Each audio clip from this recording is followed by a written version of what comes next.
Meu genro me disse para entrar no jogo ou dar o fora da minha própria casa. Aquele único comando acabou custando a ele seu casamento, sua liberdade e uma herança de 2 milhões de dólares. Eu não gritei. Eu não desferi nenhum soco. Eu apenas caminhei porta afora e deixei que o silêncio fizesse o trabalho pesado. O que aconteceu a seguir é uma história sobre a catástrofe que se segue quando você confunde a bondade de um pai com a fraqueza de um tolo. Antes de eu revelar como desmontei a vida inteira dele sem levantar um dedo, me conte nos comentários de onde você está assistindo. E, por favor, deixe seu like se você acredita que respeito é algo inegociável. A chave de latão girou na pesada porta de carvalho com aquele clique sólido e familiar que eu ouvia há 40 anos. Meus pulsos doíam por causa das alças de plástico das sacolas de compras, pesadas com as marcas específicas de cereal e leite orgânico que minha filha, Kendra, insistia em consumir. Empurrei a porta, esperando o zumbido tranquilo da tarde, ou talvez o cheiro da carne assada que planejava cozinhar. Em vez disso, fui recebido pelo barulho ensurdecedor de um jogo de basquete na televisão. Marcos estava esparramado na minha poltrona de couro vintage, aquela que Eleanor economizou por 3 meses para me comprar no meu 60º aniversário. Seus pés enormes, vestidos com meias brancas encardidas, estavam apoiados na mesa de centro de mogno, deixando marcas de calcanhar na madeira que eu polia religiosamente todo domingo. Uma garrafa de cerveja meio vazia pendia de seus dedos, e ele nem sequer virou a cabeça quando chutei a porta para fechá-la atrás de mim. Já que está de pé, Isaiah, pega outra gelada para mim enquanto passa por aí. Ele falou comigo sem desviar o olhar da tela, com a voz plana e exigente, como se estivesse fazendo um pedido a um garçom num boteco barato. Fiquei parado por um momento, deixando as sacolas de compras deslizarem dos meus dedos para o chão. Os potes de vidro dentro delas tilintaram com um som perigoso. Meu peito apertou. Eu tinha acabado de passar 2 horas navegando pelos corredores lotados do Whole Foods, gastando o dinheiro da minha aposentadoria em comida para uma casa que mal reconhecia minha existência. Com licença, eu disse, mantendo minha voz baixa e controlada. Você me ouviu, disse Marcos, e finalmente virou a cabeça. Seus olhos estavam vidrados e pesados, não aquela porcaria nacional barata que você bebe. Pega uma das importadas que a Kendra comprou ontem. Algo frio se instalou no meu estômago. Eu comprei aquelas cervejas. Eu comprei a geladeira onde elas estavam esfriando. Eu comprei a casa onde aquela geladeira estava. Marcos, eu acabei de entrar pela porta, eu disse. Minhas mãos estão doendo e eu tenho 72 anos. Você pode pegar sua própria cerveja. Ele suspirou alto, uma exalação dramática de frustração que o fez soar como um adolescente lidando com um pai lento. Ele tirou as pernas da mesa de centro e se levantou. Com 1,90 m, ele pairava sobre mim. Ele usava seu tamanho como uma ameaça, um lembrete sutil de domínio físico que ele vinha empregando cada vez mais ultimamente. Olha aqui, Isaiah, disse ele, invadindo meu espaço pessoal. Podemos fazer isso do jeito fácil ou do jeito difícil. Se você quer continuar morando aqui com conforto, precisa aprender a entrar no jogo. Entrar no jogo. Repeti, minha voz firme, embora meu coração martelasse contra as costelas. Entrar no jogo.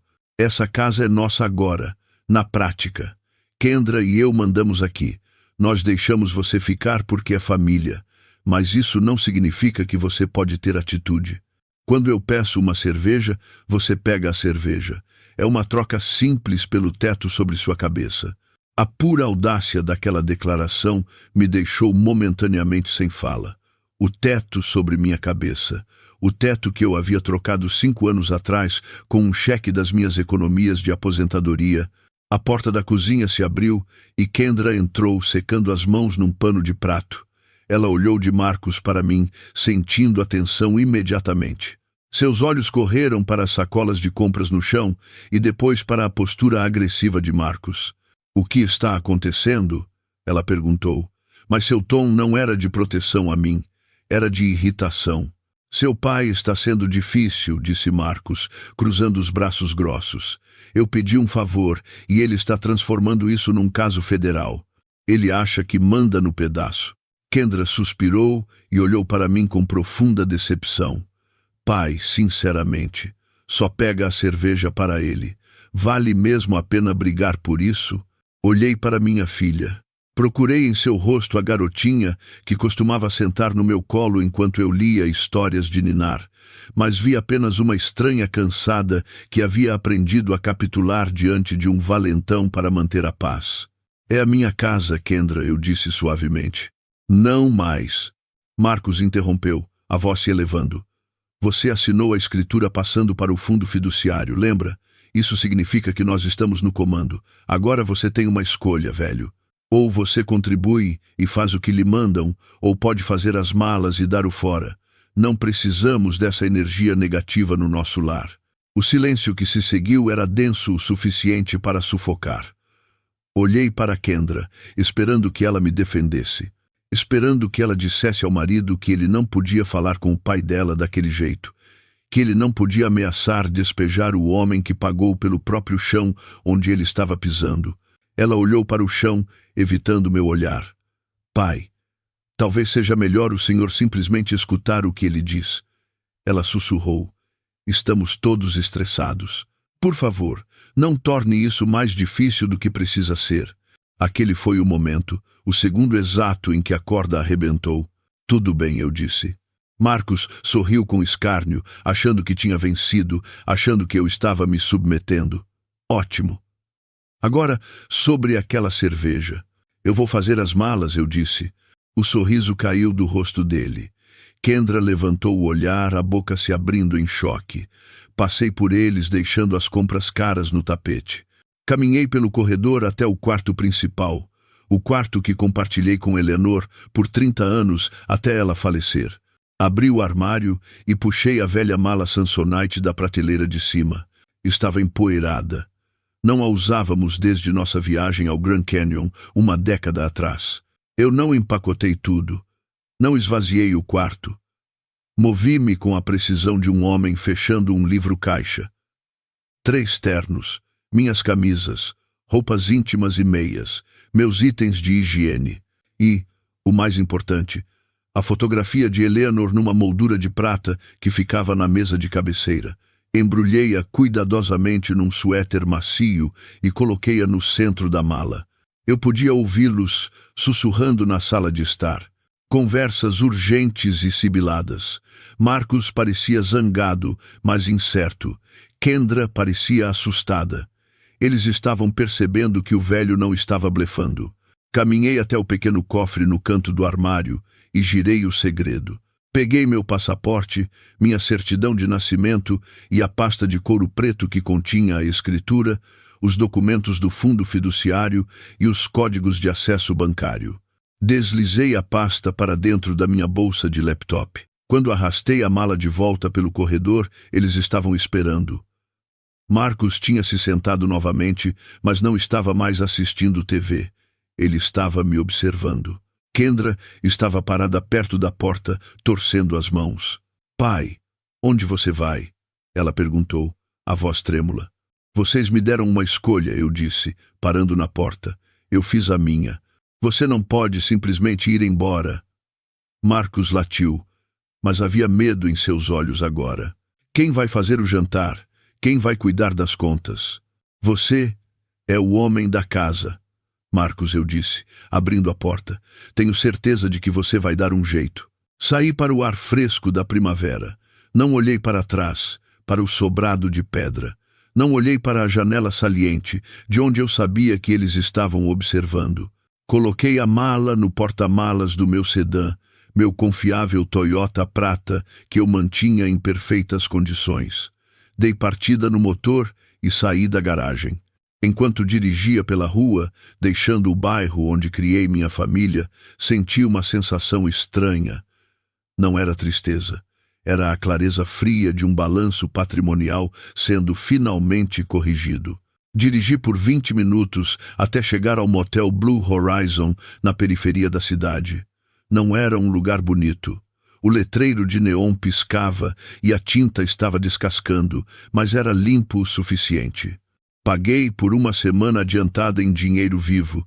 O quarto cheirava a lustramóveis de limão e cigarros velhos.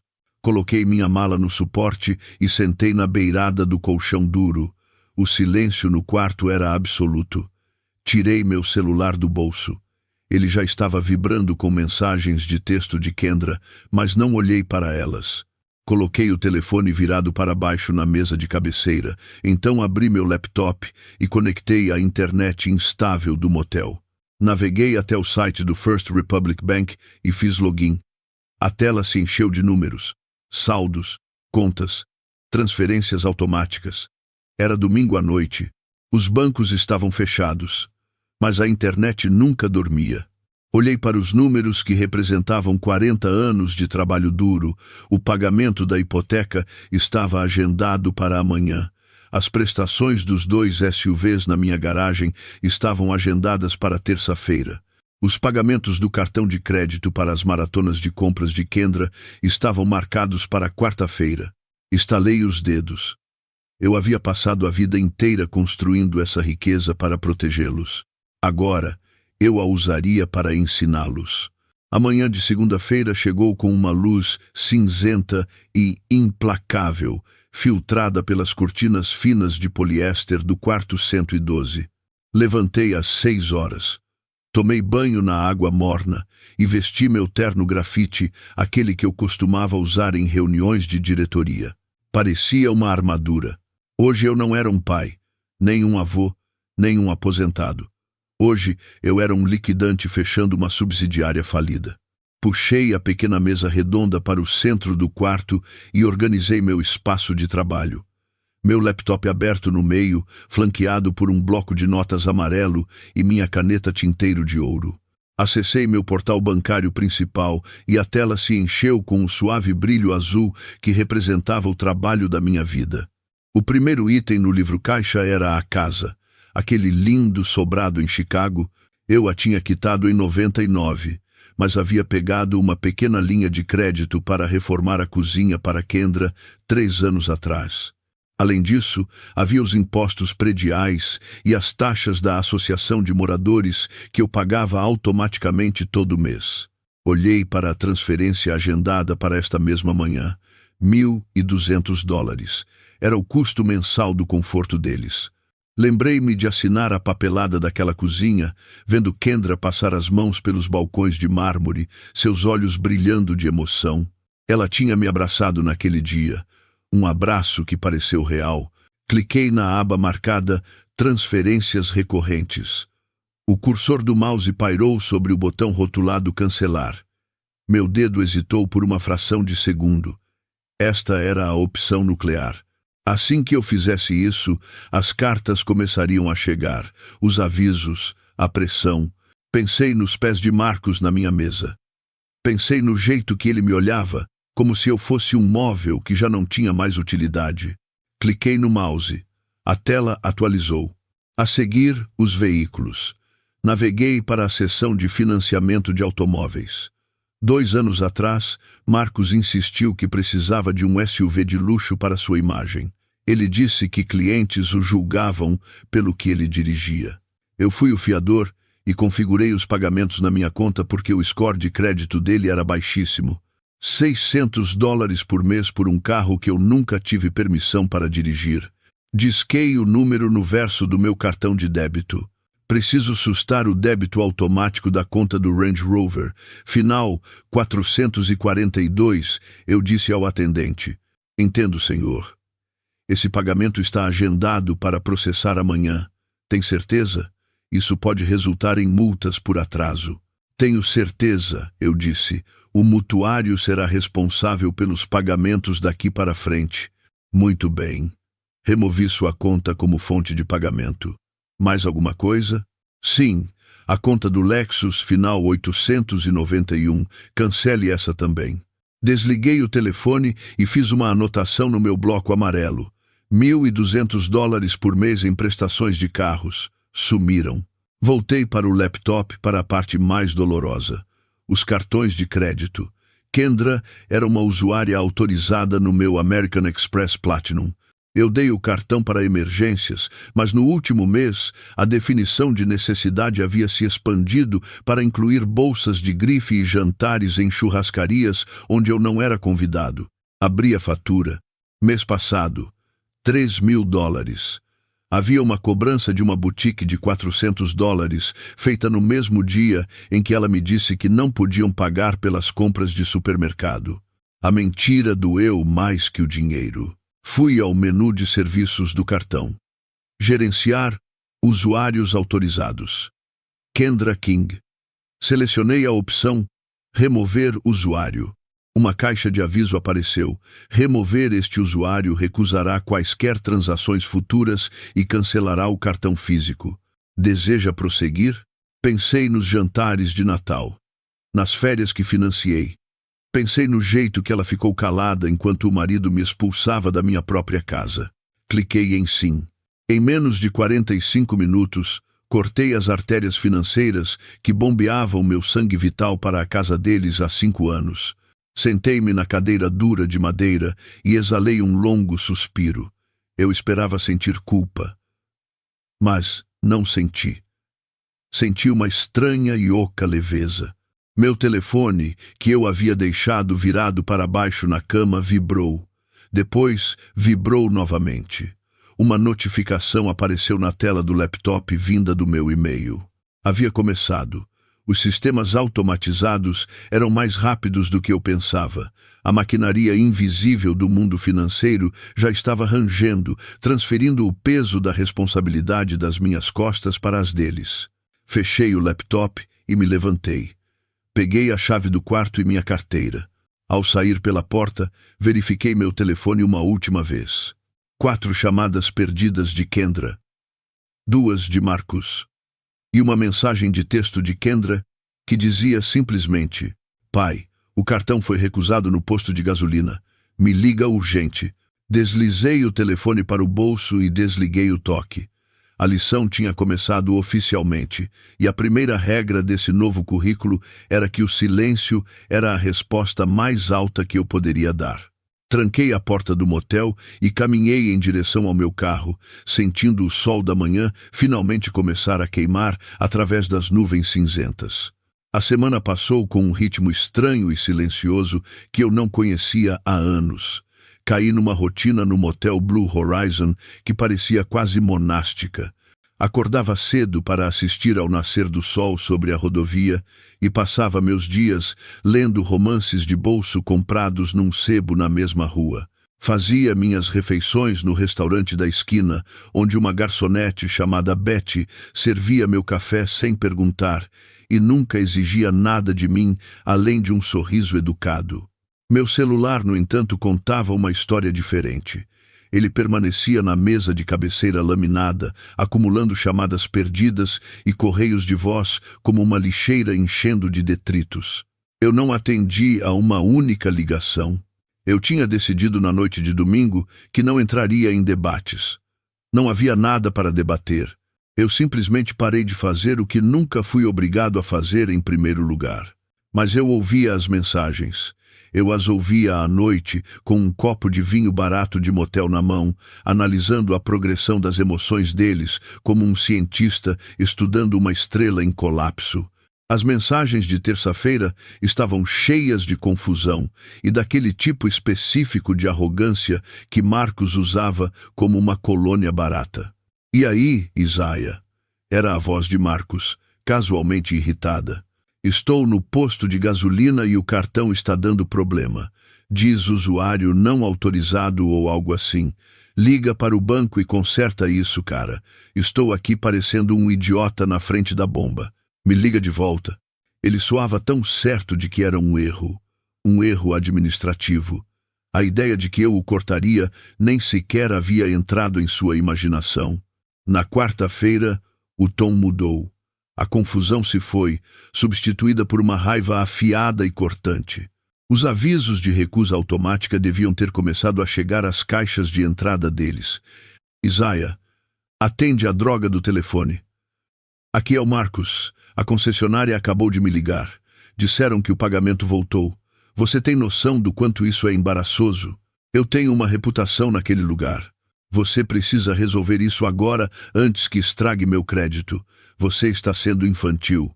Quinta-feira trouxe o pânico. Desta vez era Kendra. A voz dela estava aguda e tensa, do jeito que ficava quando ela era adolescente e bateu seu primeiro carro. Pai, por favor, atende. A empresa de hipoteca mandou um e-mail. Disseram que o débito automático foi cancelado. Isso é por causa de domingo? Você está realmente fazendo isso? Nós não temos esse tipo de dinheiro na conta corrente, pai. Você sabe disso. Por favor, me liga. Estou com medo.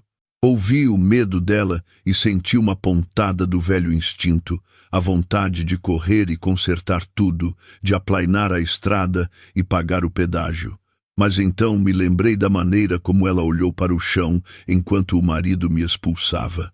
Lembrei-me de que ela tinha 28 anos. Servi outro copo de vinho e apaguei a mensagem. Sexta-feira foi silêncio de rádio, sem ligações, sem mensagens. Era o olho do furacão. Eles provavelmente estavam correndo de um lado para o outro, tentando mover dinheiro, percebendo que a rede de segurança em que pulavam há anos havia sido removida. A manhã de sábado trouxe a chuva e trouxe eles. Eu estava sentado na poltrona perto da janela, vendo a água escorrer pelo vidro, quando ouvi os pneus triturarem o cascalho lá fora. Vi meu Toyota prata primeiro, refletido no asfalto molhado, e então vi o Range Rover branco parar bem ao lado dele. Parecia deslocado no estacionamento do motel, como um cavalo puro sangue num estábulo de burros. Marcos saiu primeiro. Ele bateu a porta com força suficiente para sacudir a chuva do teto. Ele vestia um agasalho esportivo e parecia desgrenhado, seu exterior polido de costume rachando sob a pressão. Kendra o seguiu, encolhida sob um guarda-chuva, parecendo pequena e pálida. Eles esmurraram a porta. Não foi uma batida educada, foi o som de pessoas que sentiam que tinham direito de entrar. Isaiah, abra. Nós vimos seu carro, sabemos que você está aí. Levantei-me lentamente e alisei a frente do meu cardigã. Caminhei até a porta, mas não a destranquei imediatamente. Espiei pelo olho mágico. O rosto de Marcos estava distorcido pela lente olho de peixe, vermelho e suado. Abre a porta, velho. Abri a fechadura, mas mantive a corrente de segurança firmemente no trilho. Abri a porta a apenas 7 centímetros. O cheiro de chuva e ozônio entrou, misturando-se com o ar viciado do quarto. Marcos enfiou o rosto na fenda. Seus olhos estavam selvagens. Que diabos há de errado com você, Isaiah? Você está com demência? É isso? Você quase fez minha caminhonete ser apreendida. Olhei para ele calmamente através da abertura estreita. Não gritei, não recuei. Olá, Marcos. Olá, Kendra. Pai, deixa a gente entrar. Kendra empurrou para a frente, lágrimas misturando-se com a chuva em seu rosto. Está congelando aqui fora. Precisamos conversar. Estamos conversando, eu disse. Você cancelou tudo, Marcos gritou, e algumas portas abaixo, um caminhoneiro saiu para ver qual era a comoção. Você cancelou a hipoteca. Cancelou os cartões. Quem faz isso com a família? Olhei-o fixamente nos olhos. O senhorio faz isso com inquilinos que não pagam o aluguel. O banco faz isso com mutuários que não pagam o empréstimo. Eu não sou nem seu senhorio nem seu banco, Marcos. Eu era apenas um velho generoso que você pressionou demais. Você não pode fazer isso, Marcos gaguejou. Aquela é a nossa casa. Está no meu nome, eu disse. A escritura está no meu fundo fiduciário. Vocês eram hóspedes. E hóspedes que insultam o anfitrião são despejados. Pai, por favor. Kendra soluçava agora, agarrando o batente da porta. Não temos dinheiro para a hipoteca. Não temos dinheiro para os carros. Vamos perder tudo. Então, vocês deveriam ter pensado nisso antes de me mandarem sair, eu disse gentilmente. Vocês queriam ser independentes. Queriam comandar a casa do jeito de vocês. É isso que a independência custa, Kendra. Custa dinheiro. Marcos bateu a mão contra a porta, fazendo a corrente chocalhar contra a madeira. Me escuta aqui, seu velho tolo. Você vai consertar isso. Você vai ligar para o banco agora mesmo e dizer que foi um erro, ou eu juro por Deus que eu vou. Você vai o quê? Interrompi, minha voz transformando-se em aço. Você vai me bater? Você vai espancar um homem de 72 anos no estacionamento de um motel enquanto testemunhas assistem? Vá em frente, Marcos. Acenei com a cabeça na direção do caminhoneiro, que agora estava encostado no corrimão nos observando com os braços cruzados. Marcos olhou para o caminhoneiro e depois voltou a olhar para mim. Ele percebeu que não tinha poder ali. Ele não podia me intimidar com tamanho e não podia me intimidar com culpa. Saiam da minha porta, eu disse. Pai, espera. Kendra chorou. Vá para casa, Kendra. Vá para casa, olhe para o seu marido e pergunte a si mesma se é essa a vida que você quer, porque eu não vou pagar mais por ela. Fechei a porta com firmeza. Ouvi Marcos gritar algo obsceno, mas deslizei a tranca com um clique final e barulhento. Esperei junto à porta, ouvindo-os discutir na chuva. Ouvi Kendra chorando e Marcos praguejando, e então, finalmente, as portas do carro batendo. Observei pela janela enquanto o Range Rover dava ré, levantando cascalho, e acelerava para a rodovia. Minhas mãos tremiam levemente, não de medo, mas da adrenalina de finalmente me impor. Eu sabia que isso não tinha acabado. Marcos não era do tipo que aceitava a derrota. Ele era do tipo que dobrava a aposta. Eu precisava saber mais sobre com o que estava lidando. Peguei meu telefone. Era hora de parar de reagir e começar a investigar. Rolei meus contatos até encontrar o número de Darius Cole. Ele era o gerente da agência no First Republic, um homem que eu contratei 20 anos atrás e mentorei até que ele assumiu meu cargo quando me aposentei. Se alguém podia me dizer exatamente que tipo de confusão financeira Marcos estava escondendo, era Darius.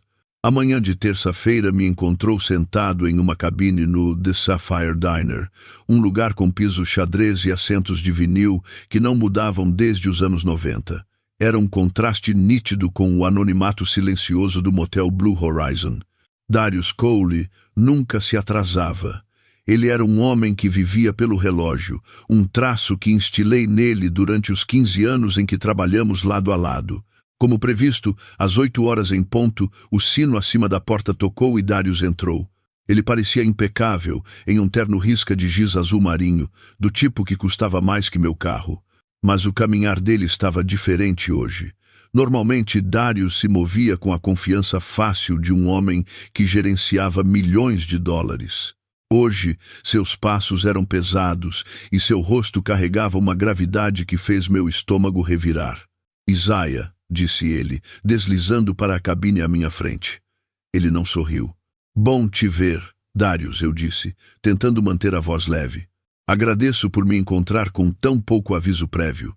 Ele acenou para a garçonete pedindo café, mas dispensou o cardápio. Ele colocou um envelope pardo grosso na mesa entre nós. Ficou ali como uma arma carregada.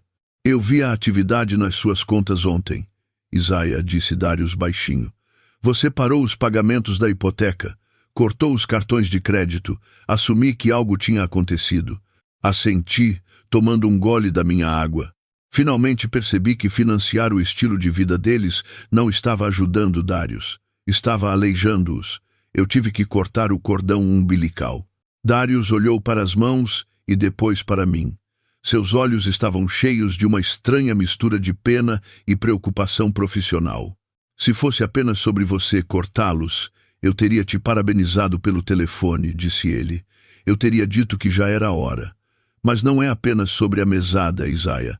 Você precisa ver isto. Ele empurrou o envelope pardo pela mesa de fórmica. O som do papel deslizando contra a superfície pareceu incrivelmente alto no restaurante movimentado. Abri o fecho e tirei uma pilha de documentos. A página superior era um pedido de empréstimo. Formulário padrão 1003. Pedido de empréstimo residencial. O endereço da propriedade era o meu sobrado. O solicitante era Marcus King. O valor solicitado era $50.000. Franzi a testa, olhando para Darius. O que é isso?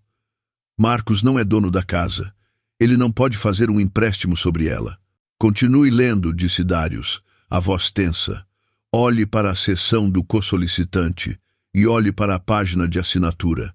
Virei a página. Minha respiração ficou presa na garganta. Lá, no campo do co-solicitante, estava meu nome, Isaiah Vance, e no final da página estava a minha assinatura.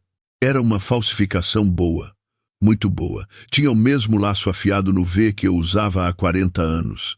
Tinha a mesma inclinação. Se eu não soubesse com certeza absoluta que nunca tinha visto aquele documento antes, poderia ter acreditado que o assinei. Ele veio à agência 2 meses atrás, disse Darius suavemente. Ele sentou no meu escritório, Isaiah.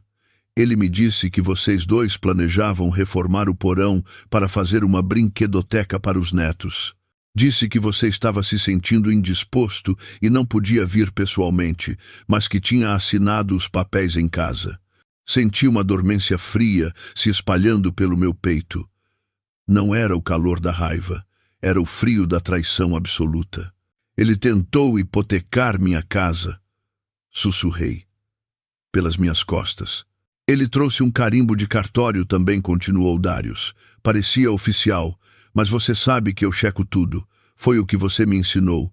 Eu verifiquei o número da comissão do notário.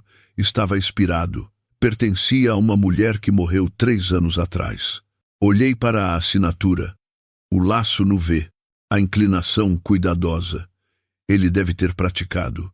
Deve ter sentado à minha mesa de jantar, traçando minha assinatura de cartões de aniversário antigos ou cheques, enquanto eu dormia no quarto ao lado. Por que você não me contou? Perguntei, olhando para ele. Darius suspirou e passou a mão pela cabeça raspada. Eu queria, Isaiah. Deus sabe que eu queria. Mas eu neguei o empréstimo imediatamente. Marquei como um erro de aplicação para te poupar do constrangimento. Pensei que talvez você soubesse e estivesse apenas deixando ele cuidar mal dos negócios. Eu não queria ser aquele a te dizer que seu genro é um criminoso. Ele se inclinou para frente, baixando a voz. Mas quando vi você cancelar aqueles pagamentos ontem, soube que a trégua tinha acabado. Você não está mais protegendo ele. Então, você precisa saber exatamente com o que está lidando. Isso não é apenas um garoto ingrato, Isaiah. Isso é fraude, fraude bancária. Fechei a pasta e coloquei minha mão sobre ela. O papel parecia frio sob minha palma. $50.000, eu disse. Ele me disse que precisava de dinheiro para melhorias na casa, mas nunca mencionou um empréstimo.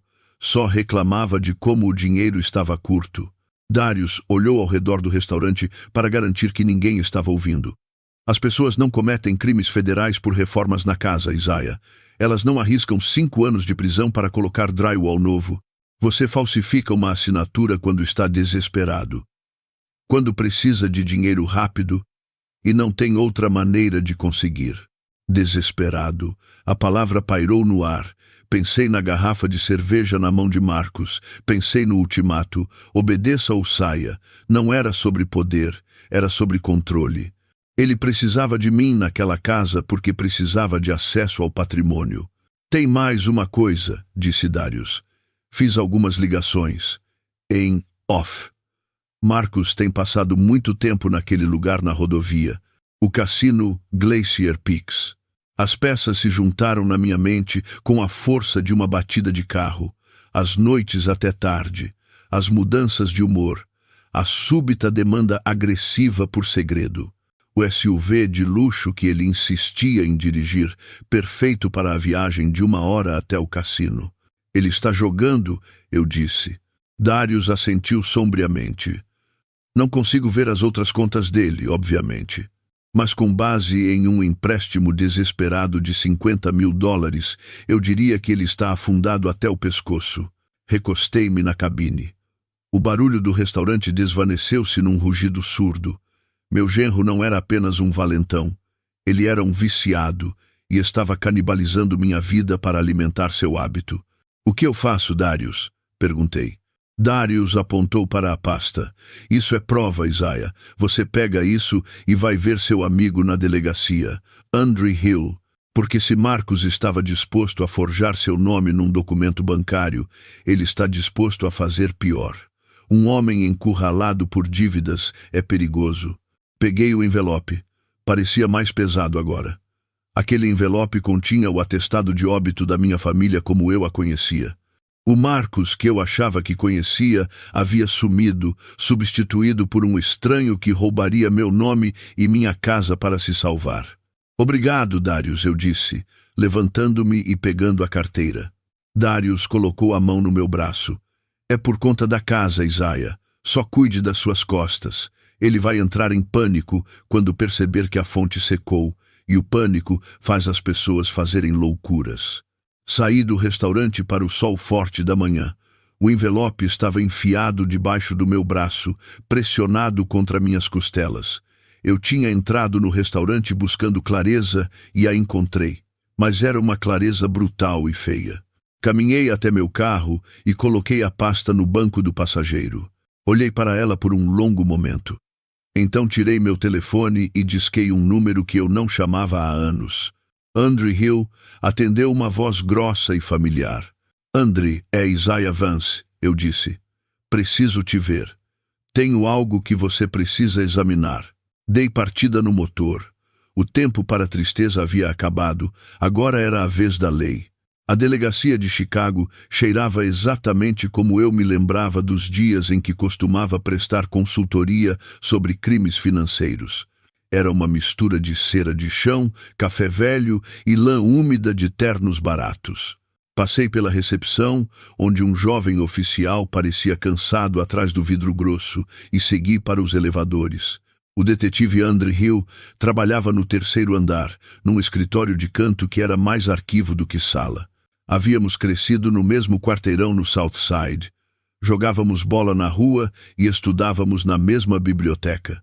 Enquanto eu segui para a precisão silenciosa das finanças, Andre escolheu o mundo caótico da aplicação da lei. Ele era um homem grande, com a barba grisalha por fazer e olhos que já tinham visto todas as mentiras que um ser humano era capaz de contar. Isaiah, disse ele, sem se levantar. Ele gesticulou para a cadeira de metal em frente à sua mesa. Você parece que acabou de sair de um funeral. Sentei-me e coloquei a pasta parda sobre a mesa de madeira arranhada. Ela parecia vibrar com os segredos que guardava. Não é um funeral, Andre, eu disse. Apenas uma auditoria. Andre se inclinou para a frente, sua cadeira de couro rangendo sob o peso. Ele olhou para a pasta, depois para mim. Você não vem ao meu escritório para relembrar os velhos tempos. O que tem no envelope? Empurrei a pasta em sua direção. Darius Coley me entregou isso 1 hora atrás.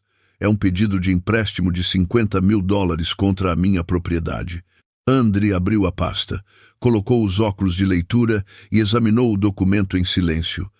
Seu rosto permaneceu impassível, uma máscara de distanciamento profissional que ele havia aperfeiçoado ao longo de 30 anos. Ele parou na página de assinatura. Este é o seu nome, disse ele, mas a tinta parece um pouco trêmula na volta da letra. Eu não assinei. Afirmei. Andre fechou a pasta lentamente. Marcos. Eu assenti. Marcos. Andre tirou os óculos e esfregou a ponte do nariz. Ele não parecia surpreso. No ramo dele, traição era apenas mais uma terça-feira. Preciso saber com o que estou lidando, Andre. Um homem não arrisca uma acusação de crime grave por reformas na casa. Darius acha que é jogo. Ele mencionou o Glacier Peaks. Os olhos de Andre se aguçaram. Glacier Peaks. Esse é um lugar barra pesada, Isaiah. Tecnicamente, é um cassino tribal, mas os agiotas circulam aquele lugar como abutres, esperando os perdedores tropeçarem para o estacionamento. Você pode verificar? Perguntei. Pode descobrir o quão fundo ele está? Andre me olhou por um longo momento. Então, pegou o telefone. Tenho um contato na divisão de vícios. Ele rastreia os bicheiros que operam por lá. Me dê 5 minutos. Ele girou a cadeira para longe de mim e falou em voz baixa ao telefone. Fiquei ali, encarando a tinta descascada na parede. Tentei imaginar Marcos não como o valentão arrogante na minha sala de estar, mas como um viciado desesperado, suando numa mesa de pôquer, vendo suas fichas desaparecerem. Isso explicava tudo. As mudanças de humor, o afeto repentino seguido por afastamentos frios, a maneira como ele desaparecia por horas nas noites de sábado, alegando que estava trabalhando até tarde. Eu vinha financiando um navio afundando. Cada vez que eu comprava mantimentos para que eles pudessem economizar, estava apenas comprando mais uma pilha de fichas para ele. Cada vez que eu pagava a hipoteca, estava liberando o salário dele para ser jogado fora numa mão ruim. André desligou o telefone e virou-se para mim. A expressão em seu rosto fez meu sangue gelar. Você precisa me ouvir com atenção, Isaiah, disse ele. Quanto? Perguntei. Não é apenas sobre a quantia, disse André, inclinando-se para a frente. É sobre a quem ele deve. Marcos tem uma conta aberta com um agiota chamado Sal. Isso não é um banco. Eles não enviam avisos de atraso. Eles enviam caras com tacos de beisebol. Quanto, André? 25 mil, disse André secamente. Esse é o principal. Com a agiotagem, os juros que eles cobram na rua provavelmente está mais perto de 35 mil agora. E ele perdeu os últimos 3 pagamentos. Fechei meus olhos. 35 mil dólares. Era por isso que ele precisava do empréstimo sobre a casa. Ele estava tentando pagá-los antes que o machucassem. A linha do tempo bate, disse André, batendo na pasta. Ele tentou o empréstimo 2 meses atrás. Foi exatamente quando Sal começou a apertar os parafusos. Quando o banco negou o empréstimo, Marcos provavelmente começou a entrar em pânico. É por isso que ele tem sido tão agressivo com você. Ele está encurralado, Isaiah. Um rato encurralado morde qualquer coisa que chegue perto, até mesmo a mão que o alimenta. Ele é perigoso. Sussurrei. Ele está desesperado, corrigiu André. E homens desesperados são perigosos por padrão. Ele está morando na sua casa com sua filha e tem elementos criminosos procurando por ele. Se eles vierem cobrar e ele não estiver lá, podem não se importar com quem abre a porta. O pensamento de Kendra abrindo a porta para um cobrador com um taco de beisebol me fez sentir fisicamente doente. Agarrei os braços da cadeira de metal. O que eu faço?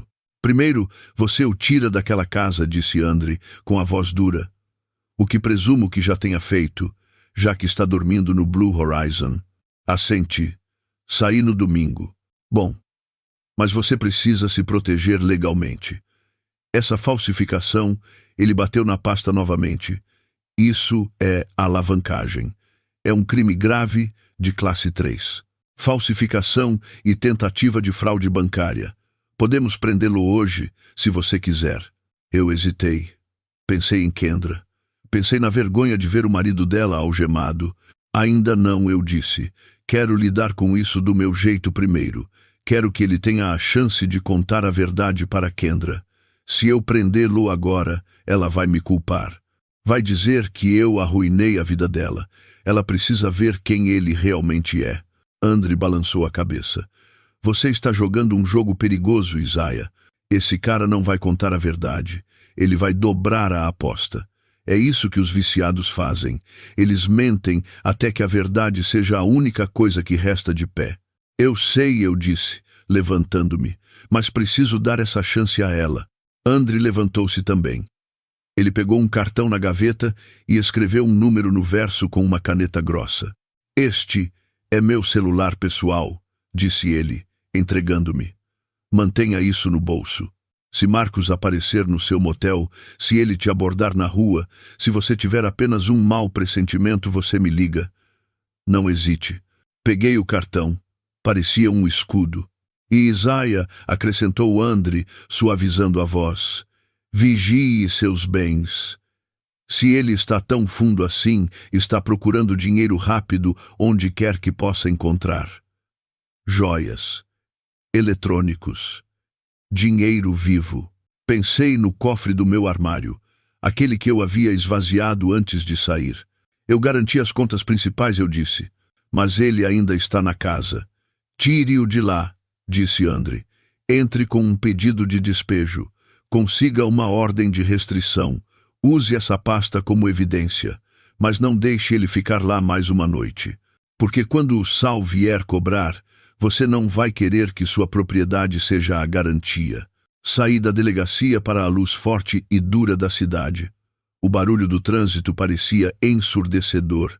Senti um profundo sentimento de luto. Não por Marcos. Eu sofria pelos anos que desperdicei pensando que estava construindo um legado. Eu não tinha construído nada. Eu tinha meramente construído um abrigo para um mentiroso. Caminhei até meu carro e sentei no banco do motorista por um longo tempo sem ligar o motor. Meu telefone vibrou no bolso. Era uma mensagem de texto de Kendra. Pai, por favor, me liga. É uma emergência. Preciso falar com você sobre o bebê. Olhei para a tela. O bebê. Era a cartada final. A única coisa que poderia fazer um avô abrir a carteira, não importa o quê. Mas agora, olhando para as palavras através da lente do que André acabara de me dizer, eu não via um pedido de ajuda. Eu via uma estratégia. Eu via um homem desesperado, sussurrando no ouvido da minha filha, dizendo a ela o que dizer para conseguir o dinheiro que precisava para salvar a própria pele. Dei partida no carro. Eu não ia ligar de volta. Ainda não. Eu ia esperar. Ia deixar a pressão aumentar. Porque, como André disse, a verdade só sai quando as mentiras não têm mais onde se esconder. Dirigi de volta para o Blue Horizon com a janela aberta, deixando o barulho da cidade me lavar. A revelação sobre a dívida de jogo pesava no meu estômago como uma pedra. Eu passei 40 anos construindo uma reputação nesta cidade. Meu nome significava alguma coisa. Significava integridade. Significava precisão. Mas Marcos não estava apenas atacando minha conta bancária agora. Ele estava atacando meu nome. O primeiro aviso veio do diácono Thomas. Servíamos juntos na junta de recepção da Igreja Batista Ebenezer há 20 anos. Thomas era um homem que não fofocava, mas acreditava na santidade da informação. Isaiah, disse Thomas quando atendi o telefone. Espero não estar incomodando, mas achei que você deveria saber o que está sendo dito na barbearia. O que está sendo dito, Thomas? Perguntei, mantendo os olhos na estrada. Marcos esteve aqui esta manhã. Ele estava fazendo a barba e falando alto. Ele disse aos rapazes que você não está bem. Ele usou a palavra demência, Isaiah. Disse que você está tendo episódios onde esquece quem são as pessoas e fica agressivo. Disse que é por isso que você saiu de casa. Afirmou que eles tiveram que pedir para você sair pela segurança da família. Apertei o volante até meus nós dos dedos ficarem brancos. Era uma jogada inteligente. Se eu fosse mentalmente incompetente, minhas decisões financeiras poderiam ser contestadas. O cancelamento dos cartões de crédito poderia ser pintado como as ações erráticas de um velho senil, em vez da disciplina de um pai farto. Ele está mentindo, Thomas, eu disse calmamente. Minha mente está tão afiada quanto sempre foi. Eu sei disso, disse Thomas. Eu disse a ele que te vi no domingo passado e você parecia bem para mim. Mas ele é persuasivo, Isaiah. Ele estava falando sobre procuração médica. Estava perguntando se alguém conhecia um advogado que lida com audiências de competência. Procuração. As palavras me gelaram.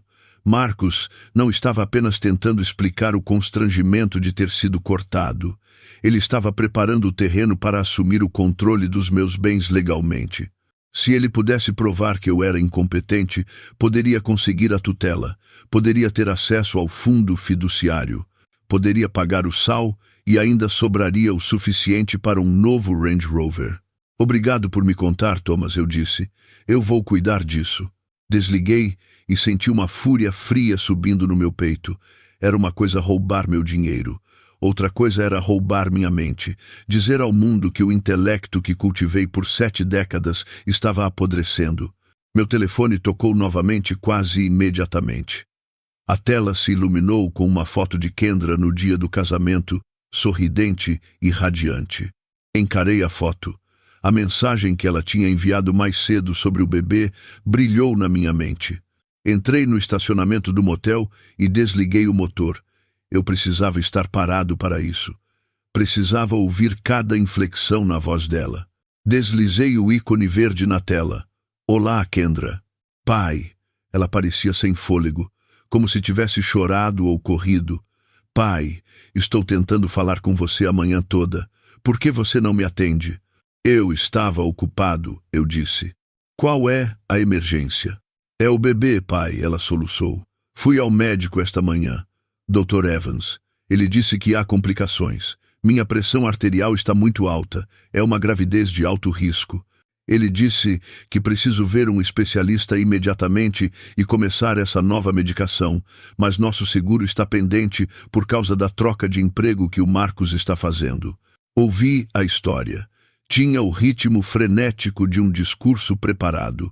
Os detalhes eram vagos o suficiente para serem plausíveis, mas específicos o suficiente para serem assustadores. Sinto muito ouvir isso, Kendra, eu disse, minha voz firme. O bebê está em perigo imediato? Sim, ela chorou. Se eu não começar esse tratamento hoje, posso perdê-lo. Pai, por favor. Eu sei que você está bravo com o Marcos. Sei que está tentando nos ensinar uma lição. Mas este é seu neto. Você não pode punir um bebê inocente por causa de uma briga sobre dinheiro. Senti uma pontada de dor no coração. Ela estava usando meus próprios valores contra mim. Ela sabia que eu atravessaria o fogo pela minha família. Ela contava com isso. De quanto você precisa? Perguntei. $5.000, ela disse rapidamente. Rápido demais. O especialista exige um pagamento adiantado e a medicação é cara. 5.000. Era um número redondo. Era também o valor exato para cobrir um pagamento semanal a um agiota chamado Sal, para impedi-lo de quebrar pernas. Tudo bem, Kendra, eu disse. Eu vou ajudar. Ah, graças a Deus, ela exalou, e eu pude ouvir o alívio na voz dela. Obrigada, pai. Eu sabia que você não nos deixaria na mão. Vou te mandar as informações do PayPal do Marcos por mensagem. Você pode fazer uma transferência instantânea. Não, eu disse. O silêncio do outro lado foi repentino e absoluto. O quê? Eu disse não à transferência e expliquei calmamente. Se isso é uma emergência médica, não quero envolver um intermediário. Eu conheço o Dr. Evans. Ele é seu médico desde que você tinha 16 anos. Vou ligar para o consultório dele agora mesmo. Vou passar o número do meu cartão de crédito por telefone e pagar o adiantamento diretamente. Também pagarei à farmácia pela medicação. Houve uma pausa. Uma longa e pesada pausa, onde eu podia praticamente ouvir as engrenagens girando na cabeça dela. Eu podia ouvir Marcos sussurrando ao fundo, um chiado baixo e urgente. Você não pode fazer isso, pai, disse Kendra, a voz ficando afiada. Leis de privacidade. O RIPA. Eles não podem discutir meu faturamento com você sem meu consentimento por escrito. Vai demorar muito para configurar. Precisamos do dinheiro agora. Posso mandar o formulário de consentimento por fax para o consultório em 5 minutos, contra-ataquei. Ou posso dirigir até lá. Estou a apenas 20 minutos de distância. Encontro você no consultório do médico Kendra. Eu mesmo entregarei um cheque. Não, ela gritou. Você não pode vir aqui. Quer dizer, eu não estou mais lá. Estou em casa descansando. Pai, por que você está dificultando tanto? Você não confia em mim? Olhei pelo para-brisa para a pintura descascada do motel. Lembrei-me da garotinha que costumava me dizer a verdade até mesmo quando quebrava um vaso. Lembrei-me da adolescente que admitiu quando amassou o paralama. Para onde ela tinha ido? Não é sobre confiança, Kendra, eu disse suavemente. É sobre precisão. Se o dinheiro é para o médico será pago. Se o dinheiro for para outra coisa, então temos um problema. Outra coisa? Ela gaguejou. Talvez para um agiota chamado Sal, eu disse. A linha ficou muda, a respiração parou, o sussurro ao fundo parou. Eu havia soltado a bomba e agora esperava a explosão. Você está louco! Ela sussurrou finalmente, mas a convicção havia desaparecido. Marcos estava certo. Você está perdendo o juízo. Você está paranoico. Estou? Perguntei. Pergunte ao Marcos sobre o cassino Glacier Peaks. Pergunte a ele sobre o empréstimo de $50.000 que ele tentou fazer na minha casa 2 meses atrás com uma assinatura falsificada. Pergunte por que ele precisa de $5.000 hoje quando tem 2 SUVs de luxo na garagem. Pai, para com isso. Ela estava chorando novamente, mas desta vez parecia medo, não manipulação. Você está inventando coisas. Não sou eu quem está inventando coisas, Kendra, eu disse. Eu sou aquele que está lendo o livro caixa. Agora, minha oferta está de pé.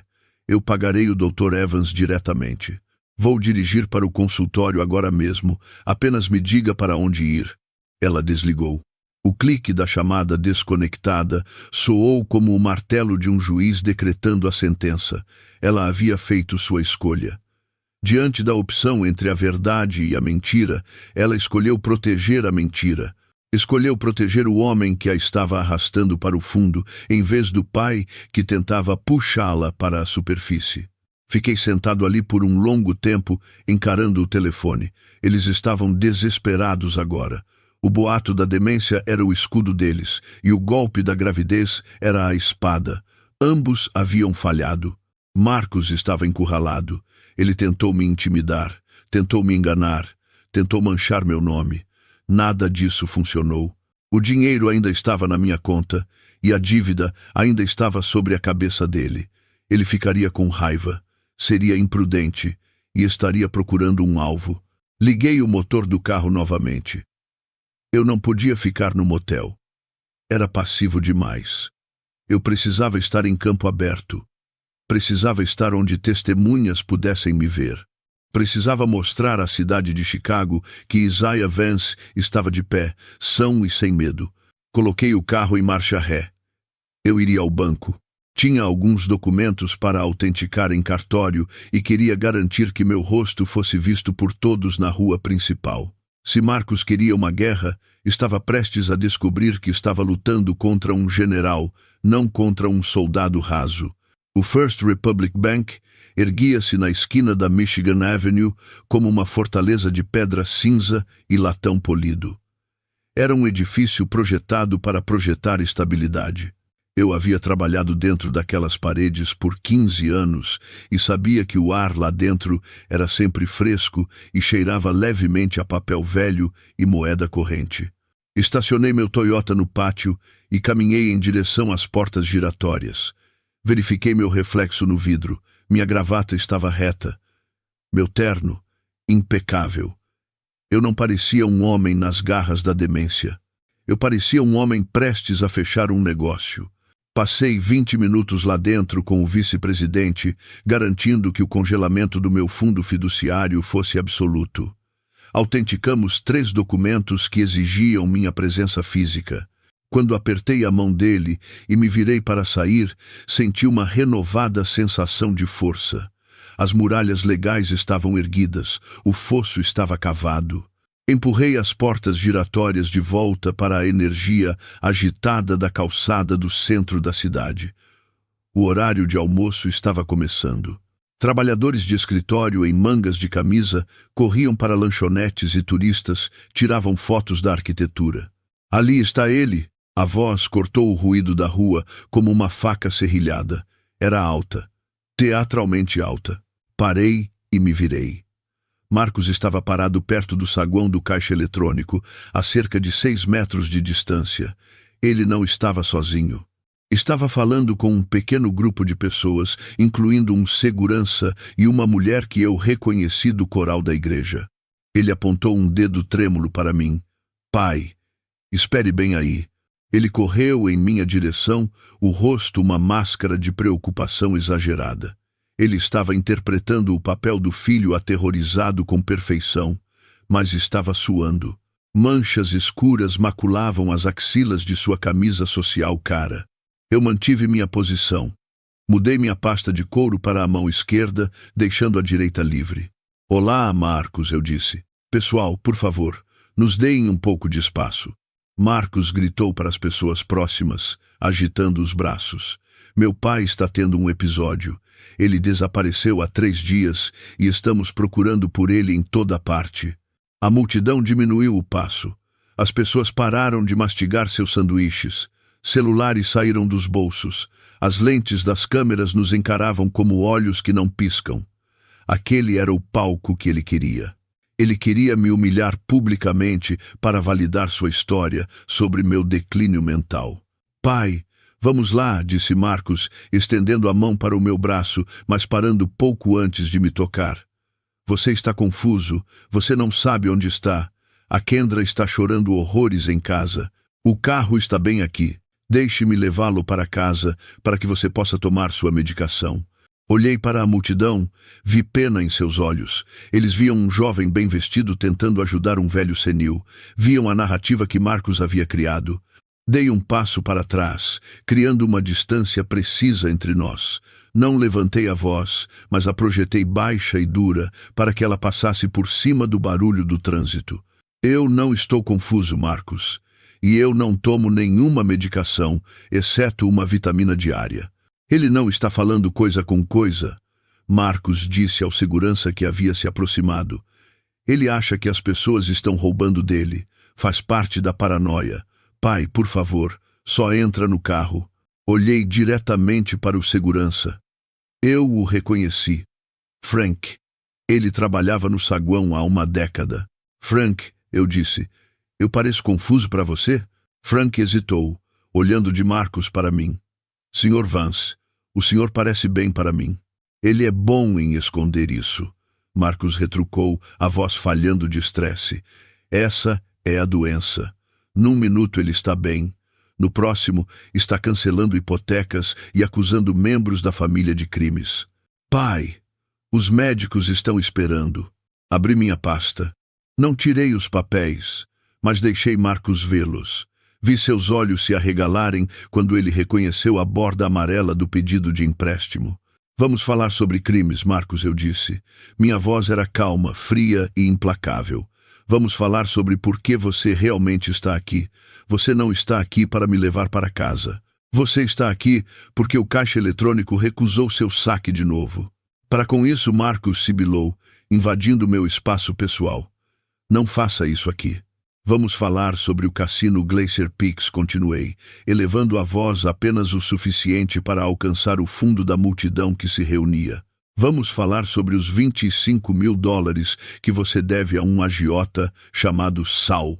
A multidão murmurou. A pena em seus olhos foi substituída pela curiosidade. As câmeras dos celulares se mantiveram firmes. Você é louco, Marcos gritou. Viram? Ele está alucinando. Vamos falar sobre o dia 12 de fevereiro, eu disse, recitando a data de memória. O dia em que você entrou neste mesmo banco e sentou no escritório de Darius Cole. O dia em que você apresentou um pedido de empréstimo de $50.000 contra a minha casa. O dia em que você falsificou minha assinatura porque estava aterrorizado com o que o Sal faria com você se não pagasse. Mentiroso! Marcos berrou. O rosto dele ficou de um tom roxo escuro e violento. Ele olhou ao redor para a multidão, percebendo que a maré havia virado. Ele via julgamento agora, não simpatia. Tenho o pedido bem aqui, Marcos, eu disse, batendo na pasta. Tenho a declaração de falsificação. E tenho o boletim de ocorrência registrado pelo detetive Hill esta manhã. Cale a boca. Marcos rugiu. Ele avançou. Aconteceu em câmera lenta. O desespero finalmente rompeu sua fachada. Ele não era mais um filho enlutado. Era um animal assustado atacando. Ele tentou me agarrar, suas mãos arranhando em direção à pasta, tentando destruir a prova que estava arruinando sua vida. Eu não me movi. Não recuei. Frank, o segurança, moveu-se mais rápido do que um homem do seu tamanho deveria ser capaz. Ele se colocou entre nós, agarrando Marcos pelo ombro. Ei, afaste-se! Frank latiu. Me solta! Marcos gritou, lutando contra o aperto. Ele está mentindo, ele está tentando me arruinar. Me dá esses papéis, velho. Você está se arruinando sozinho, eu disse, permanecendo ereto em meio ao caos. Paguei suas contas por 5 anos, Marcos. Comprei seus carros, consertei sua casa. E você me retribuiu, tentando roubar o chão debaixo dos meus pés. Marcos desferiu uma cotovelada, jogando Frank um passo para trás. Ele cambaleou em minha direção, o punho erguido, os olhos cheios de ódio. "Eu vou te matar", ele gritou. A ameaça pairou no ar, chocante e absoluta. Antes que ele pudesse desferir o golpe, 2 policiais que trabalhavam num bico na construção ao lado o derrubaram. Eles o levaram ao asfalto com um baque pesado. "Me soltem!" Marcos gritava, com o rosto pressionado contra o concreto. Observei de cima. Alisei minha gravata. Olhei para o homem que havia sentado na minha poltrona e me dito para obedecer às suas regras. Ele parecia muito pequeno lá embaixo. "Verifiquem os bolsos dele." "Oficiais", eu disse claramente. "Vocês provavelmente encontrarão um aviso de uma agência de cobrança, ou talvez um recibo do cassino." "Eu sou o genro dele!" Marcos soluçava, a luta se esvaindo dele enquanto as algemas clicavam. "Ele é doente. Vocês têm que acreditar em mim." A multidão estava em silêncio agora. Eles tinham visto a verdade, tinham visto a violência nos olhos dele e a calma nos meus. Sabiam quem era o perigoso. Virei-me para Frank, que esfregava o peito. "Obrigado, Frank", eu disse. "Peço desculpas pelo distúrbio." "Não foi culpa sua, Sr. Vance", disse Frank, ofegante. "Ele tem um temperamento dos infernos." Olhei para Marcos uma última vez enquanto os policiais o levantavam. Ele não olhou para mim. Encarava o chão, a vergonha finalmente o encontrando. Caminhei de volta para o meu carro. Minhas mãos tremiam levemente agora que a adrenalina estava passando, mas minha cabeça estava erguida. Coloquei a pasta no banco do passageiro. Eu havia exposto a podridão. Havia derrubado a fachada. A cidade sabia a verdade agora. Kendra saberia a verdade em breve. A guerra não havia acabado, mas a primeira grande batalha havia sido vencida. Dei partida no motor e dirigi para longe, deixando meu genro no banco de trás de uma viatura, cercado pelas ruínas de sua própria arrogância. A adrenalina do confronto no banco desapareceu lentamente, deixando para trás uma clareza fria e precisa. Eu não dirigi de volta para o motel para descansar. O impulso é uma força crítica tanto nas finanças quanto na justiça, e eu sabia que se parasse agora, a dúvida poderia voltar a se instalar. Eu tinha que terminar o que comecei. Dirigi direto para o Tribunal do Condado de Cook. O edifício de pedra cinza pairava sobre a praça, um testamento silencioso ao Estado de Direito. Passei pelos detectores de metal com minha pasta debaixo do braço, a mesma pasta que Marcos tentara arrancar das minhas mãos menos de 1 hora atrás. A funcionária na janela de arquivamento era uma mulher chamada Brenda, que havia processado papelada para mim na época em que eu lidava com inventários. Ela olhou para o número do boletim de ocorrência que forneci. Olhou para a declaração juramentada de Frank, o segurança, detalhando a ameaça contra minha vida. "Ele disse que mataria o senhor?" perguntou Brenda, olhando por cima dos óculos de leitura. Sua voz era sussurrada. "Na frente de 20 testemunhas", confirmei. "E 2 policiais." Ela carimbou os papéis com um baque pesado e decisivo. O som ecoou na sala de teto alto como um tiro. O juiz Patterson assinou a ordem de restrição temporária 20 minutos depois. Entrava em vigor imediatamente. Marcus King estava agora legalmente proibido de chegar a 150 metros de mim ou da minha propriedade. Se ele pisasse na entrada do sobrado, seria preso novamente. Eu não parei por aí. Caminhei pelo corredor até a divisão civil e registrei o aviso de despejo. 30 dias. Essa era a exigência legal. Eles tinham 30 dias para desocupar o imóvel. Era mais tempo do que mereciam, mas eu era um homem que seguia as regras, mesmo quando lidava com pessoas que as quebravam. Quando caminhei de volta para o meu carro, o sol começava a baixar no céu, lançando longas sombras sobre a cidade. Meu telefone tocou. Era um número que reconheci imediatamente. Mountain View Luxury Imports. Era Mike Ross, o dono da concessionária onde Marcos trabalhava. Mike era um homem decente, um sucesso que se fez sozinho e que valorizava a reputação acima de tudo. Eu havia comprado meu Toyota dele 10 anos atrás e mantivemos contato. Isaiah, a voz de Mike era grave. Acabei de receber uma ligação de um dos meus vendedores. Ele estava no banco no centro da cidade no horário de almoço. Ele disse que viu o Marcos algemado. Disse que houve uma briga. Sentei-me no banco do motorista e fechei a porta, bloqueando o ruído da rua. Eu devia a verdade a Mike. Ele havia contratado Marcos como um favor a mim 3 anos atrás. É verdade, Mike, eu disse. Marcos me atacou. Ele ameaçou minha vida porque expus a fraude financeira dele. Houve um longo silêncio do outro lado da linha. Eu podia ouvir o leve ruído de fundo do showroom da concessionária, o sistema de som chamando alguém e o murmúrio dos clientes. Fraude? Perguntou Mike. Finalmente. Ele falsificou minha assinatura num pedido de empréstimo, Mike. Ele está atolado em dívidas de jogo. A polícia tem as provas. Ouvi Mike exalar um suspiro longo e pesado. Sinto muito, Isaiah. Sinto muito mesmo. Você sabe que eu gostava do garoto. Ele tinha carisma. Mas não posso aceitar isso. Nós lidamos com clientes de alto patrimônio. Não posso ter um criminoso no salão de vendas. Não posso ter a polícia vindo aqui procurá-lo. Eu entendo, eu disse. Tenho que demiti-lo, Isaiah. Com efeito imediato. Você tem que fazer o que é certo para o seu negócio, Mike. Desliguei o telefone. O segundo pilar da vida de Marcos acabara de desmoronar. Primeiro sua liberdade, depois seu emprego. A fachada do vendedor de carros bem-sucedido se fora.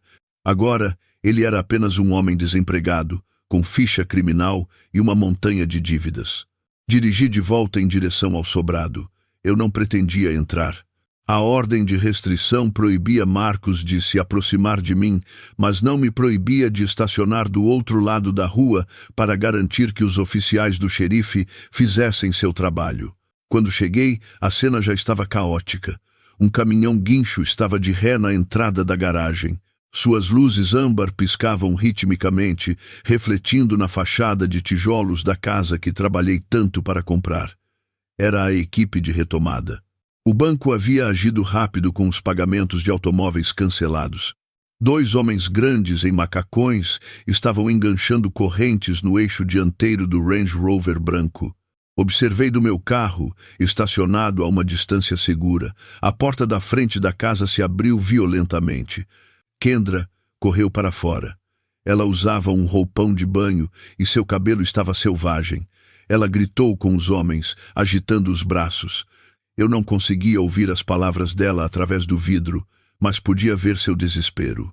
Ela agarrou o braço do motorista. Ele a sacudiu gentilmente, mas com firmeza, e apontou para sua prancheta. Ele mostrou a ela a ordem de apreensão. O carro não pertencia a eles. Nunca pertenceu. Pertencia ao banco, e o banco queria seu ativo de volta. Kendra desabou nos degraus da frente. Ela colocou o rosto nas mãos. O motor do guincho rugiu e o Range Rover, o símbolo do falso sucesso de Marcos, foi erguido no ar. Parecia ridículo balançando ali, despojado de sua dignidade. Um segundo caminhão encostou para levar o Lexus. Os vizinhos estavam assistindo. A Sra. Gable, da casa ao lado, espiava através das cortinas. O homem passeando com o cachorro do outro lado da rua parou para encarar. A ilusão do jovem casal perfeito e bem-sucedido estava sendo desmontada, peça por peça, em plena luz do dia. Uma viatura do xerife encostou no meio-fio. 2 oficiais saíram. Eles passaram por Kendra, que ainda soluçava nos degraus, e colaram um papel laranja brilhante na porta da frente. O aviso de despejo.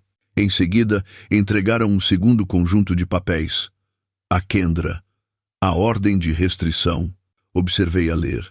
Vi seus ombros caírem. Ela olhou para o espaço vazio na garagem onde os carros costumavam estar. Olhou para o aviso laranja na porta. E então olhou para a rua. Por um momento, nossos olhos se encontraram através da distância. Eu não acenei. Eu não sorri. Apenas fiquei ali, testemunhando as consequências das escolhas deles. Ela se levantou lentamente e voltou para dentro, fechando a pesada porta de carvalho. A casa parecia diferente agora. Não parecia mais um lar, parecia um prédio esperando por novos donos. Coloquei o carro em marcha e dirigi para longe. Meu coração parecia pesado, mas era um peso limpo. A cirurgia estava completa. O tumor havia sido extirpado. Agora a cura poderia começar. Mas a cura muitas vezes é mais dolorosa do que a própria lesão. Voltei ao Blue Horizon assim que o sol finalmente se pôs. O letreiro de neon ganhou vida com um zumbido, lançando sua luz azul, tremeluzente sobre o estacionamento. Entrei no meu quarto e tranquei a porta. Meu telefone estava sobre a mesa. Silencioso, sem mais mensagens ameaçadoras, sem mais ligações manipuladoras. O silêncio era absoluto.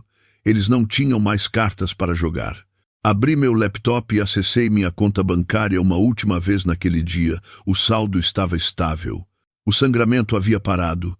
Eu estava solvente. Eu estava seguro. E pela primeira vez em 5 anos, eu estava livre.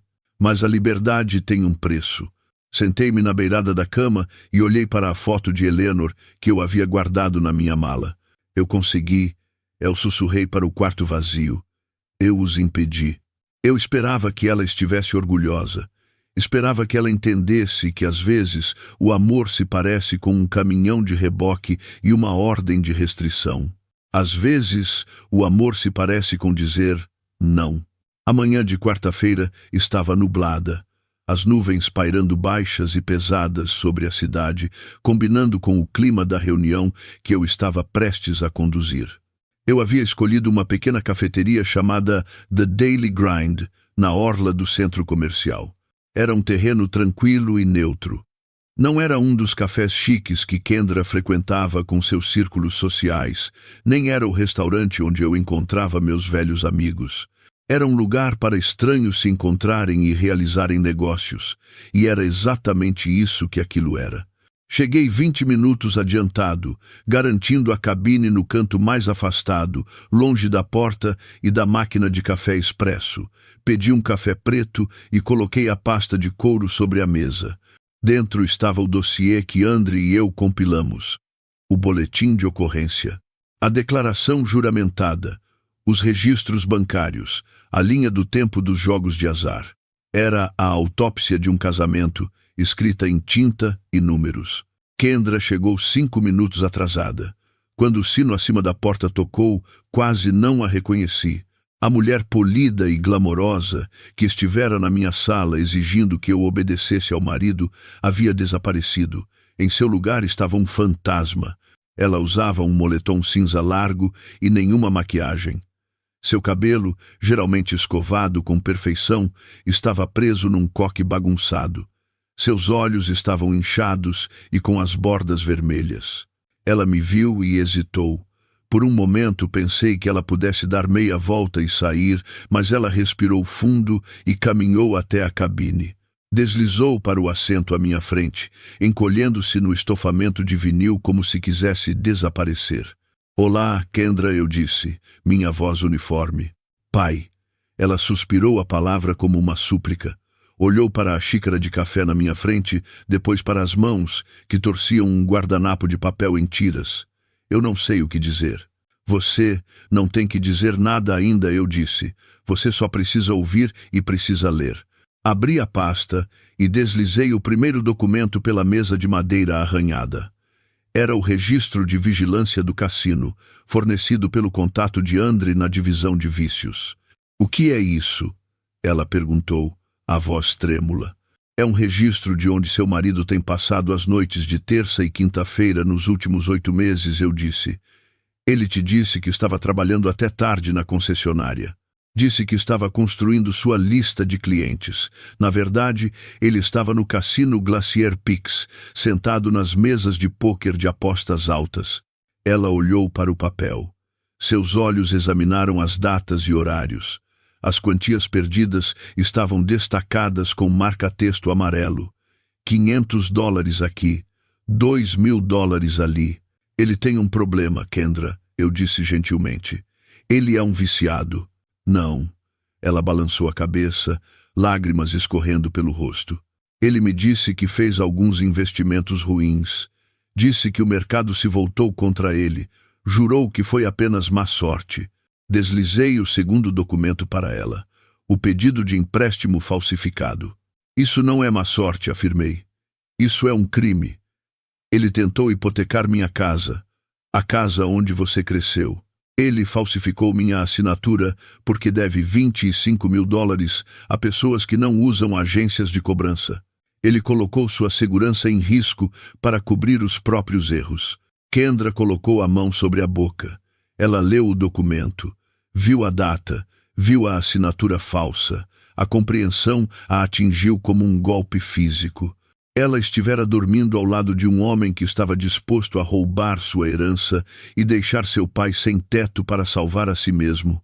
Ele mentiu para mim, ela sussurrou. Ele mentiu sobre tudo. Mentiu, confirmei. E você permitiu. Ela levantou os olhos, chocada. Continuei, implacável. Você estava tão desesperada para viver a vida de conto de fadas, Kendra, que ignorou a realidade. Você o deixou me desrespeitar, deixou ele gastar meu dinheiro.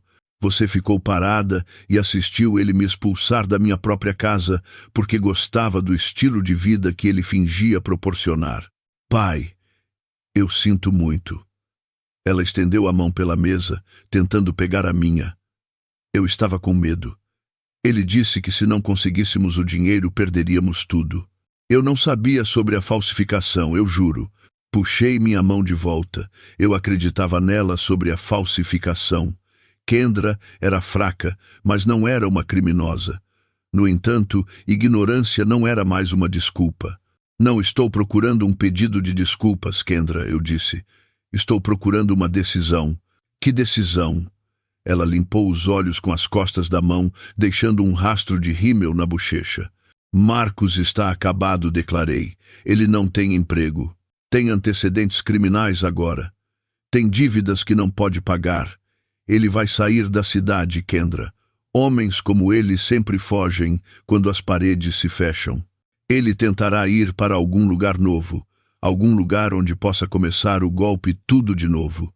Ela assentiu lentamente, fungando. Ele já fez uma mala. Disse que tem um primo em Atlanta. Ele quer que eu vá com ele. Inclinei-me para a frente. Aquele era o momento. A dobradiça sobre a qual o resto da vida dela giraria. Você tem uma escolha a fazer, eu disse. Você pode ir com ele. Pode passar o resto da vida fugindo de dívidas que não criou, olhando por cima do ombro, perguntando-se quando as mentiras vão te alcançar. Você pode escolher a lealdade a um criminoso. Fiz uma pausa, deixando o peso da palavra se assentar. Ou, você pode ficar aqui. Pode se divorciar dele. Pode testemunhar a verdade sobre o que ele fez. Pode ficar de pé com as próprias pernas e reconstruir sua vida com integridade. Eu quero ficar, disse ela imediatamente. Quero ficar aqui com você, pai. Quero voltar para casa. Eu cometi um erro. Vou me divorciar dele. Farei o que você disser. Posso apenas voltar para o sobrado? Nós podemos consertar isso. Recostei-me na cabine. Essa era a parte mais difícil, a parte que ia contra todos os meus instintos de pai. Eu queria dizer sim. Queria trazê-la para casa, curar suas feridas e pagar suas contas legais. Mas eu sabia que, se fizesse isso, estaria apenas substituindo Marcos como sua muleta. Ela não aprenderia a andar se eu a carregasse. Não, Kendra, eu disse. Ela congelou. O que você quer dizer com não? Quero dizer que você não pode voltar para o sobrado, eu disse. Mas você disse que se eu o deixasse. Ela gaguejou. Eu disse que você poderia reconstruir sua vida, corrigi. Não disse que eu a construiria para você. E há outra coisa que você precisa saber. A casa se foi. Se foi? Ela olhou para mim com olhos arregalados e em pânico. Você a vendeu? Eu a doei, eu disse. Assinei os papéis ontem de manhã. A escritura foi transferida para a iniciativa de moradia para veteranos de Chicago. Eles pegam grandes casas de família e as convertem em apartamentos de transição para veteranos retornando de missões. Homens e mulheres que entendem o valor da honra e do sacrifício. A boca de Kendra caiu aberta. Você deu a casa? A minha herança? Nunca foi sua herança, Kendra, eu disse, minha voz dura. Era o meu lar. E, nos últimos 5 anos, foi um hotel onde você morou de graça enquanto tratava o dono como um criado. Decidi que, se eu fosse fornecer moradia, deveria ser para pessoas que a apreciem. Mas onde eu vou morar? Ela chorou. Eu não tenho dinheiro, pai. As contas estão vazias. Você tem um diploma universitário que eu paguei, eu disse. Você tem um currículo. Você é inteligente, Kendra, quando não está deixando outra pessoa pensar por você. Você vai encontrar um emprego, vai alugar um apartamento pequeno, vai pegar ônibus até poder pagar um carro. Você vai lutar. Observei o medo lavar o rosto dela. A perspectiva aterrorizante da independência real. Por que você está fazendo isso? Ela sussurrou. Você me odeia? Eu te amo, eu disse. Eu te amo o suficiente para parar de te aleijar. Te amo o suficiente para deixar você sentir o frio, para que aprenda a fazer seu próprio fogo. Tirei um pequeno bloco de notas do bolso, arranquei uma folha de papel e deslizei-a pela mesa, ao lado das evidências dos crimes do marido dela. Este é o endereço de um abrigo para mulheres no West Side, eu disse. Eles têm serviços de aconselhamento, têm programas de recolocação profissional. Já fiz uma doação em seu nome. Eles têm uma cama esperando por você, se quiser. Ela olhou para o endereço. Era um lugar humilde, um lugar para pessoas que haviam chegado ao fundo do poço. Você quer que eu vá para um abrigo? Ela perguntou, incrédula. Quero que você comece de novo, eu disse. Levantei-me. Coloquei uma nota de $20 na mesa para cobrir o café. Tem mais uma coisa, Kendra, eu disse, olhando para ela de cima. Se você decidir ficar, se decidir deixar Marcos e fazer o trabalho duro, eu quero você na Igreja Batista Ebenezer no domingo. Quero que você se levante durante o serviço de testemunho. Quero que conte à congregação a verdade. Não a versão onde você é uma vítima, mas a versão onde você foi cúmplice da mentira. E se eu fizer isso? Ela perguntou, olhando para mim como uma criança perdida. Então podemos tomar café novamente na semana que vem, eu disse, e podemos começar a nos conhecer, não como pai e dependente, mas como adultos. Virei-me e saí da cafeteria. Não olhei para trás para ver se ela pegou o papel com o endereço do abrigo. Não olhei para trás para ver se ela estava chorando. Caminhei para o ar cinzento da manhã, sentindo o peso imenso do amor que exige disciplina. Eu a havia despojado de tudo o que era falso. Agora eu tinha que esperar para ver se restava algo real por baixo. A manhã de domingo, na Igreja Batista Ebenezer, era sempre um evento vibrante, preenchido pelo som do órgão Hammond e pela voz coletiva do coral subindo até as vigas do teto. Sentei-me no meu banco habitual perto do fundo, o mesmo lugar que ocupava há 20 anos. A madeira parecia familiar contra minhas costas, mas todo o resto na minha vida havia mudado. Verifiquei meu relógio. Eram 10h15. A parte dos testemunhos do culto estava prestes a começar. Minhas mãos descansavam sobre os joelhos, calmas e imóveis, mas meu coração batia com uma esperança silenciosa e desesperada. Eu havia dado a Kendra um ultimato e um mapa para a redenção, mas não podia caminhar o caminho por ela. O reverendo Johnson subiu ao púlpito e ajustou o microfone. Ele olhou para a congregação, seus olhos varrendo os rostos que conhecia tão bem. Alguém tem uma palavra para compartilhar esta manhã? Perguntou ele, sua voz retumbante e calorosa. Por um longo e agonizante momento houve silêncio. Encarei as portas duplas no fundo do santuário. Elas permaneceram fechadas.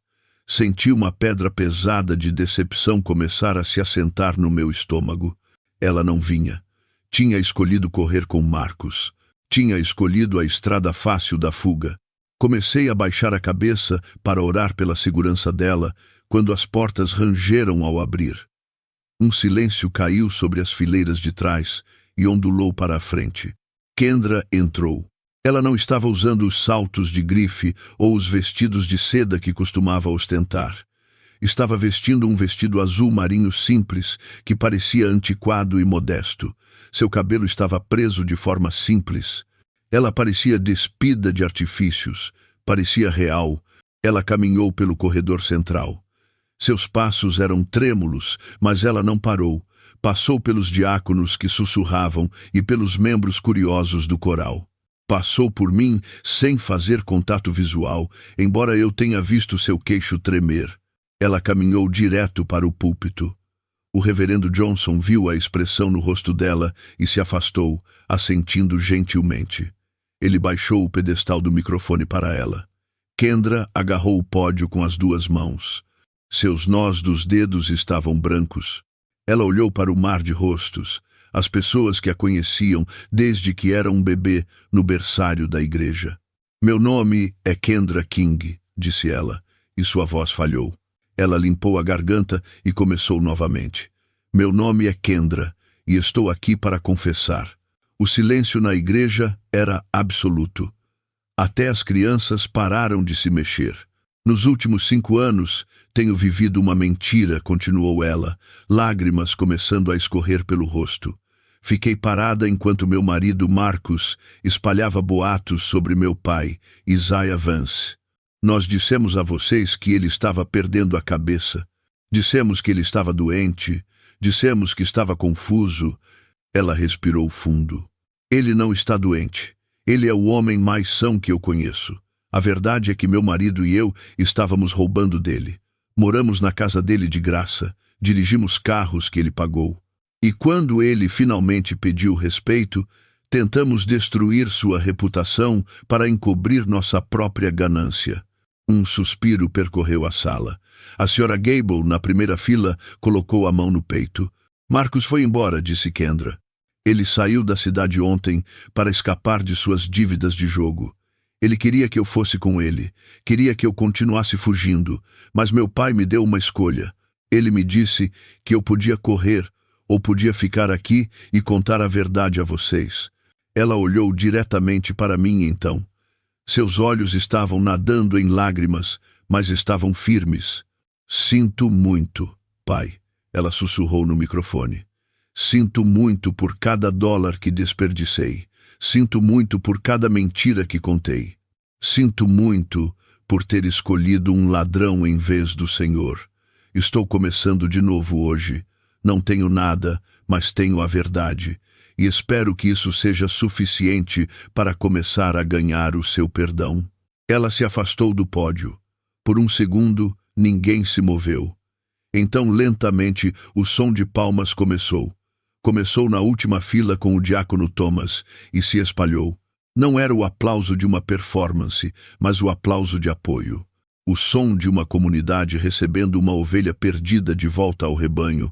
Kendra desceu os degraus e eu a encontrei no corredor.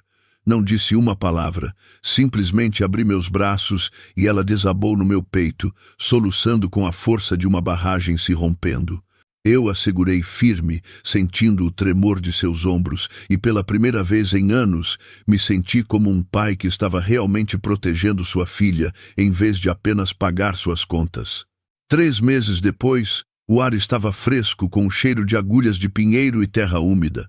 Eu estava sentado no cais de madeira da pequena cabana que comprei na orla do Lago Geneva. Não era uma mansão. Era uma estrutura simples em A, com 2 quartos e um fogão a lenha.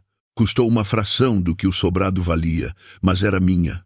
A névoa da manhã estava subindo da água, revelando a superfície lisa de vidro do lago. Lancei minha linha de pesca, observando a boia assentar com um som suave. O silêncio aqui era diferente do silêncio no motel. Não era vazio, era cheio. Era a paz de um livro-caixa que finalmente havia sido equilibrado. Eu não tinha hipoteca aqui, nem prestações de carros que eu não dirigia, nem faturas de cartão de crédito cheias de cobranças de bolsas de grife. Meu cheque de aposentadoria chegava no primeiro dia do mês e ficava na minha conta até que eu decidisse gastá-lo. Ouvi o estalo de pneus no cascalho da entrada atrás da cabana. Não me virei imediatamente. Recolhi minha linha devagar, apreciando o ritmo da manivela. Pai, uma voz chamou. Prendi a vara no suporte e me levantei. Kendra estava descendo o caminho em direção à água. Ela parecia saudável, tinha cortado o cabelo mais curto e usava jeans e uma camisa de flanela. Parecia que pertencia ao mundo do trabalho, não ao mundo da ilusão. Ela carregava 2 cafés da lanchonete da cidade. Trouxe o torra escura, disse ela, me entregando um copo, preto, exatamente como o senhor gosta. Obrigado, eu disse, pegando o copo. O calor penetrou nas minhas mãos. Ela sentou no banco ao meu lado, tomou um gole de seu próprio café e olhou para o lago. Recebi meu primeiro pagamento ontem, disse ela. Não é muito. O abrigo paga as assistentes administrativas por hora, mas paguei meu aluguel da kitnet e comprei minha própria comida. Isso é bom, Kendra, eu disse. Isso é muito bom. Ela enfiou a mão no bolso e tirou um envelope amassado. Entregou-o para mim. O que é isso? Perguntei. São $50, disse ela. Eu sei que te devo milhares, pai. Sei que nunca poderei pagar o que Marcos roubou ou o que o senhor gastou na minha faculdade. Mas quero começar a te pagar de volta pelas taxas legais do divórcio. São $50 por mês. É tudo o que posso pagar agora, mas é dinheiro real. Olhei para o envelope. $50. Era uma quantia microscópica comparada à fortuna que havia sido desperdiçada. Mas, enquanto o segurava, percebi que era o pagamento mais valioso que eu já havia recebido. Era dinheiro ganho com trabalho, não com privilégio. Era dinheiro dado com honra, não extraído com culpa. Coloquei o envelope no bolso da camisa, perto do meu coração. Obrigado, Kendra, eu disse. Eu aceito. Ficamos sentados lá por um longo tempo, observando o sol subir mais alto no céu, queimando o último vestígio da névoa. Não conversamos muito. Não precisávamos. O silêncio entre nós não estava mais cheio de segredos e ressentimentos. Eram apenas 2 adultos sentados à beira da água, aproveitando a manhã. Marcos havia sumido em algum lugar em Atlanta, fugindo de sua própria sombra. O sobrado estava cheio de veteranos reconstruindo suas vidas. E eu estava aqui, pescando na tranquilidade da minha própria dignidade. Olhei para minha filha. Ela encarava a água, o rosto calmo e determinado. Ela tinha uma longa estrada pela frente. Tinha crédito para reparar e um coração para curar. Mas ela estava caminhando nessa estrada com os próprios pés. Tomei um gole do meu café. Tinha um gosto amargo, forte e perfeito. Quer aprender a lançar a linha? Perguntei, acenando para a vara sobressalente encostada na grade. Ela sorriu, e foi um sorriso verdadeiro, um que alcançou seus olhos. Sim, pai, disse ela, levantando-se. Acho que eu gostaria disso. Mostrei a ela como segurar a vara, como mover o pulso, como deixar a linha voar. Ela embaraçou na primeira vez e nós rimos. Ela acertou na segunda. Enquanto eu observava a linha dela arquear graciosamente sobre a água, percebi que este era o legado que eu deveria deixar. Não uma casa, não um fundo fiduciário, mas a habilidade de ficar de pé no barco e lançar sua própria linha. A justiça havia sido feita, as dívidas haviam sido canceladas, e finalmente nós 2 estávamos livres. O verdadeiro amor não é sobre proteger aqueles com quem nos importamos de todas as tempestades. Muitas vezes é sobre deixá-los sentir a chuva para que aprendam a construir seu próprio abrigo. Frequentemente confundimos apoio financeiro com afeto, mas quando damos sem limites, não estamos criando adultos capazes. Estamos apenas financiando sua eterna adolescência. A jornada de Isaia nos ensina que o respeito não pode ser comprado e a lealdade não pode ser subornada. Chega um momento na vida de todo pai em que a ação mais amorosa é fechar o talão de cheques e abrir a porta para a realidade. Dignidade não é o que os outros lhe dão, é o que você preserva quando finalmente se recusa a aceitar qualquer coisa menos do que isso. Se essa história ressoou com você, por favor, clique no botão de curtir, inscreva-se no nosso canal e compartilhe seus pensamentos nos comentários abaixo. Você teria perdoado Kendra tão rapidamente quanto Isaia fez? Deixe a gente saber. Para ouvir a próxima história, clique no vídeo na sua tela agora. Obrigado por assistir.